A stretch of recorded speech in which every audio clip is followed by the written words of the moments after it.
শিশু রামিয়া হত্যাকাণ্ডের বিচারের দাবিতে মিরপুর এএইচ মডেল হাই স্কুলের খুদে এবং শিক্ষার্থীরা বিক্ষোভ মিছিল করেছে রাজধানীতে।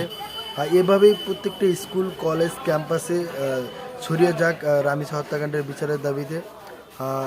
আর সরকারের যে চরম স্পষ্ট ব্যর্থতা সেটা আসলে পরিলক্ষিত হচ্ছে। এখনও এর সঠিক বিচার আমরা আসলে পেলাম না এবং সরকারের পক্ষ থেকে তেমন কিছুই বলা হয়নি। তো আমাদের যেটা দাবি সেটা হচ্ছে যে শিশু রামিসা হত্যাকাণ্ডের বিচার অনতিবিলম্ব করতে হবে এবং সেই সাথে প্রত্যেকটি হত্যাকাণ্ডের সাথে যারা জড়িত তাদেরকেও গ্রেপ্তার করতে হবে এবং এই ধরনের কর্মকাণ্ড যাতে না ঘটে সেদিকেও সরকারের সদিচ্ছা থাকতে হবে বলে আমি বিশ্বাস করি এবং এটা করতে হবে এই সরকারকে।